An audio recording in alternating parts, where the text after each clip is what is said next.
ఈ రోజు మనం అమెరికాలో నిర్మించబడుతున్న ఓ అద్భుతమైన ఆలయం గురించి తెలుసుకుందాం. అమెరికాలోని హవాయి రాష్ట్రంలోని కౌయి ద్వీపంలో ఉన్న ఈ దేవాలయం పేరు ఇరేవన్ దేవాలయం. ఇరేవన్ అంటే తమిళంలో అందరికి పైన ఉన్నవాడు అంటే భగవంతుడు అని అర్థం.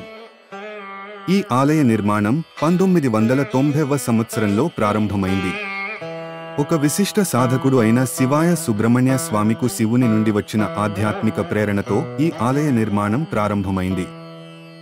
ఇది సాధారణంగా చేసే దేవాలయ నిర్మాణం కాదు.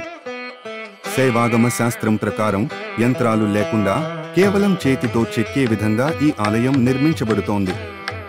అందుకే ఇప్పటికీ ఈ ఆలయ నిర్మాణం పూర్తి కాలేదు. శివాయ సుబ్రహ్మణ్య స్వామి తరువాత ఇప్పుడు సదాశివనాథ పళని స్వామి ఈ ఆలయ నిర్మాణానికి పర్యవేక్షకులుగా ఉన్నారు.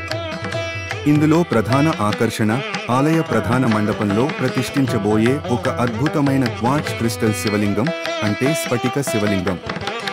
ఇది ఎంతో పవిత్రమైనదిగా పరిగణించబడుతుంది. ఈ దేవాలయం కైలాస పరంపరలోకి వచ్చే నందినినాథ సంప్రదాయానికి చెందిన స్వామీజీల ఆధ్వర్యంలో నిర్వహించబడుతుంది. ఇంకా కొన్ని సంవత్సరాలు ఈ ఆలయ ప్రారంభోత్సవానికి పట్టవచ్చు, కానీ ఈ ఆలయం రూపుదిద్దుకుంటున్న తీరు నిజంగా దివ్యమైనదే. ఇలాంటి ఆసక్తికరమైన విషయాల కోసం మా ఛానల్ని లైక్, షేర్ అండ్ సబ్స్క్రైబ్ చేయండి.